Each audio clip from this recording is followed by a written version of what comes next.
the fact that there are spin kicks in Deep Blue Sea 3 make me like it more, because you don't expect that. But I was going to say one thing about the fights is that I do think they use the fight scenes to kind of add character, though, too, to the guys. Agreed. Because someone like Peter actually never lands a punch. He never actually even tries. He's always trying to get away. He's always trying to hide. He's always trying to get out of things. And then the first punch that he actually lands is to the bully out in the woods when he finally kind of lets himself go. And I don't know, something like that like tells a lot about that character, and it's used by what the fight scenes were able to do. So stuff like that, I think, is why I agree it could get a little bit repetitive, but it's still a bunch of fun to watch. Nick Frost punch people is fun. Crap. Yeah, that's a really good point, and I hate it. One of my favorite things is also what they do with Frost's character. It's like it's kind of like the movie. He turns into something different as the movie turns into something different, right? It's like he's this really buttoned up, grown up, so to speak, and then he goes back to his youth and starts drinking again. And he's they foreshadow that the whole time. It was like he's the drinking rain line, and he's just he's just outraged that he would not drink on this trip, and you kind of know it coming the whole time, but. Yeah. It's still so satisfying when it happens. It's just like, yes, let's go. Let's do this.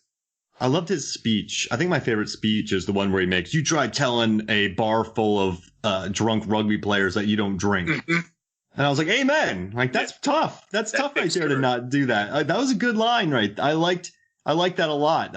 Every time I hear that line, I'm like, yep. Well, it takes a lot of courage.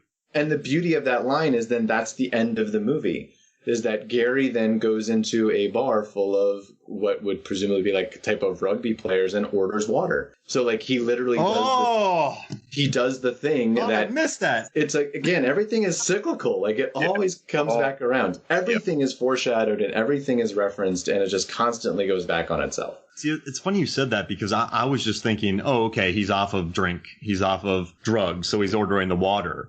But I didn't think about that. In regards to kind of being brave like Andy was. Right. And you're right. The fight scene, I mean, I love watching. I think my favorite fighter in this group is Steven, because you get Gary and Andy, who are just machines. They're picking people up over their heads. They're knocking heads off. I mean, Gary's really lucky that kid in the bar was a robot, not a human, because if that kid hit his head on that toilet stall. Oh, man. Probably Gary. But different movie. But imagine that movie. That's like Very Bad Things, right? Whoa. Yeah. That movie makes me so tired. I remember I watched that and I was like, oh, I'm exhausted. But I guess that means it's a good movie. Right. But yeah, Steven, I like Steven's fighting in this one because he can beat up a blank, but he also gets in trouble with blanks. Like, he's my favorite fighter in this because he never backs down, but he's not as successful. Like, he's right in the middle. Like, he's not Oliver or Pete, but he's not Andy or Gary. Right. And those are my favorite fighters right there. The kind of challenge for him to beat the blanks. Right? Yeah. That's the real bar fight, watching him fight those people, and they get his arm and he's like, ah! But it's like, who's going to win this, actually? I'm not sure. Yeah, it's a toss-up. He has been seeing a fitness instructor, and she's 26 years old. So. She saved his life, and then he dumped her for...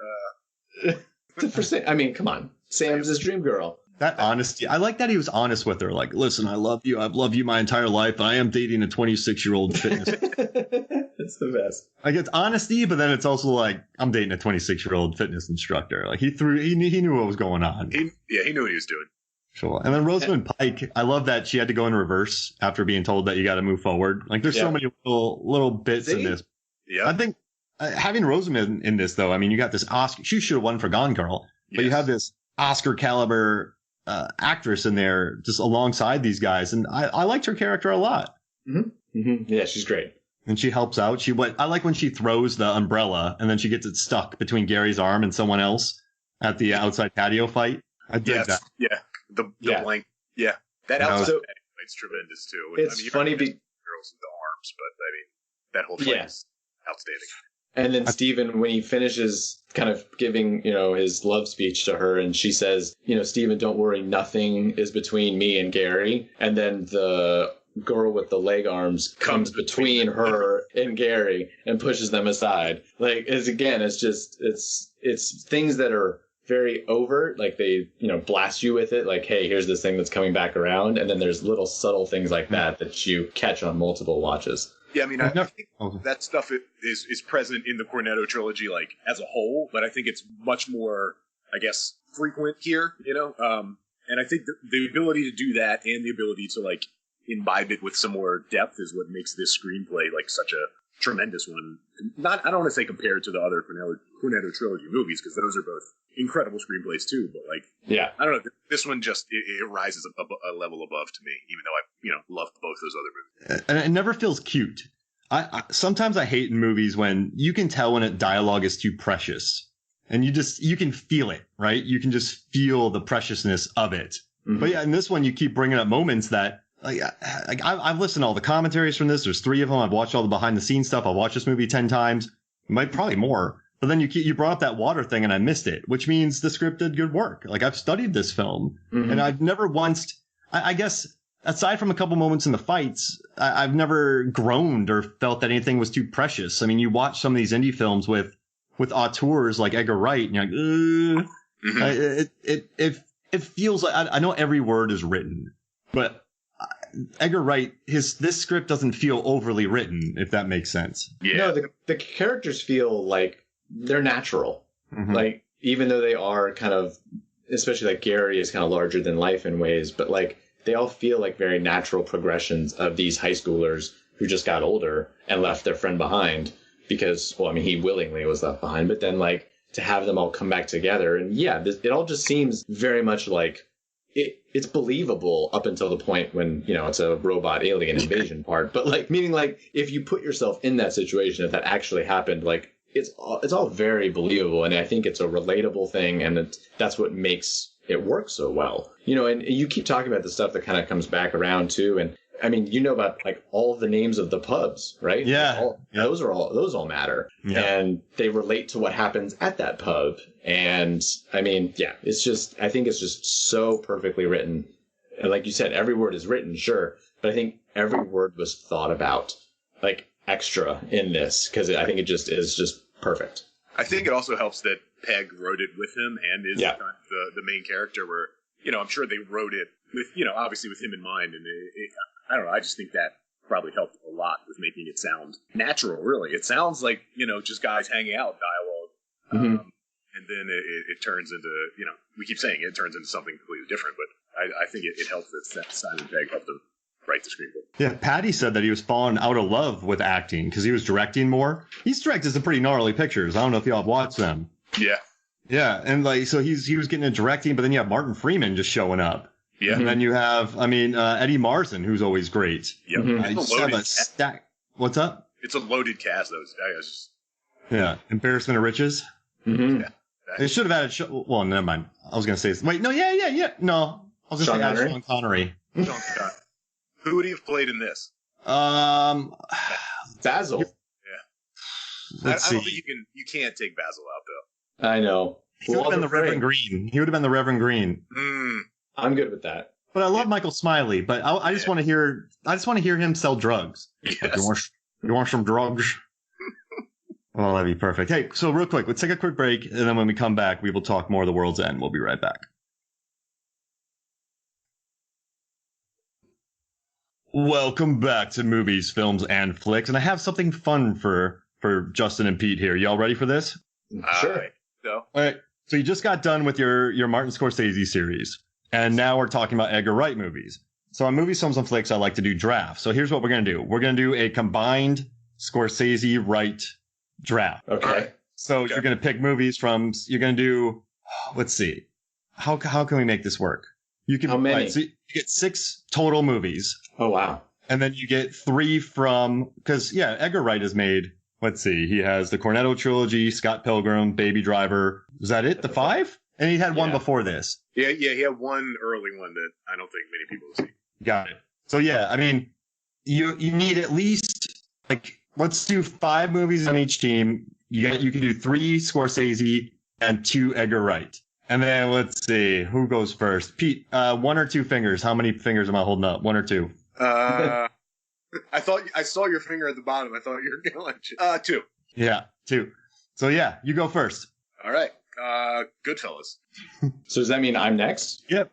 So, okay. Are people voting on this, or am I the one choosing that? Like, is this my draft? Like, my movies? I get to pick who wins. Yeah. Pete. One vote. That's it.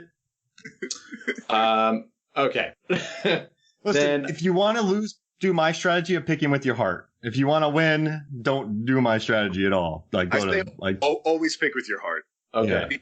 Yeah. I am a steadfast believer that these sorts of things should always be heart picks. All right, done. Then I'm going with The Last Temptation of Christ. Ooh, okay. So the question, we were doing 3 Scorsese, 2, right? Yep. Or you could do 3, and then the other person only gets 2. Right. Question is, do I want to go Aviator? I'm going to go the King of Comedy. King of Comedy. All right. Okay. Then I'm going to go The Wolf of Wall Street. Whoa. I can't believe you World's End is top 5 and you've taken 2 movies over it. Well, there's some strategy in that too. It's heart plus strategy. Because you don't think I'm ready to take The World's End. You think I'm going to go Scorsese. Well, I think you like the other Wright movies more. I mean, it's true. I can't criticize your strategy. It's spot on. I also just realized now that Mark is not picking movies, and so my strategy might be a little bit different now. This is more fun. You took Wolf of Wall Street. Okay, so I will go with. If I'm going with heart, I got to go with Hot Fuzz. Yeah. Okay, then I'll do The World's End. Okay. All right. Question. I'll go Shaun of the Dead. Whoa. I like it. So I got 2 more, right? Mm-hmm. I'm going heart. Pete says to go heart. I'm going heart. I'm going to go Hugo. Nice. Whoa. Nice. That's a heart pick. I like it. All right, so this is my last one, right? Mm-hmm. So I have Scorsese. I've got the 2 right movies. Mm-hmm. I want to do no. I'll go Mean Streets. All right, Mean Streets. All right. I'm going to take a 3rd Wright movie. Wait, you have Last Temp, Wolf. No, so a 2nd Wright movie. Yeah. No, you're right. Yeah. Your last pick's your 2nd right. Be here. Okay, so then I'm going to go Baby Driver. Baby Driver. All right. So, Pete, Goodfellas, King of Comedy, Hot Fuzz, Shaun of the Dead, Mean Streets, Justin, Last Temptation of Christ, Wolf of Wall Street, World's End, Hugo, Baby Driver. Yeah, that's pretty good. That sounds like us. And you definitely, you got the more popular list over there with your Goodfellas and whatnot. I mean, it's the best movie that either one of them's made, so. I'm a Dancing with Wolves guy. Ew. Ew. Well, this has been fun. We'll see you later. Click. Hello. I'll just finish this. So what I love about The World's End is that, there's a great 5 Musketeers gag, and then Jesus wrote the Bible. Sounds like somebody needs to go get their shine box. Yeah. This is going to be fun. So I'll put this up the day after the episode airs. So if you're listening to this, you'll have time the first day and second day, and I'll put this up so that people can vote on this at Movies, Films, and Flicks Facebook. This is good. You know what, though? It's good that Pete has the better roster, technically, because he never wins any of the games we play on our show. And so he'll finally get to win something. It's really good, actually. Movies, Films, and Flicks, though, it's an interesting place to vote. You know what I like most about the polls is I'm in a movie bubble here. And so I like putting these polls out because I'll be like, this team is going to smash this team. And then it'll be 80-20, my team loses. Mm-hmm. So I love getting out of that bubble because I think it's good for me as a writer, just going, I'm wrong about that. That's not. That's nowhere near. Yeah. Like Empire's not that popular. Empire Strikes Back. Yeah, it is. All right, cool. Fair enough. Yeah, that's not going to happen.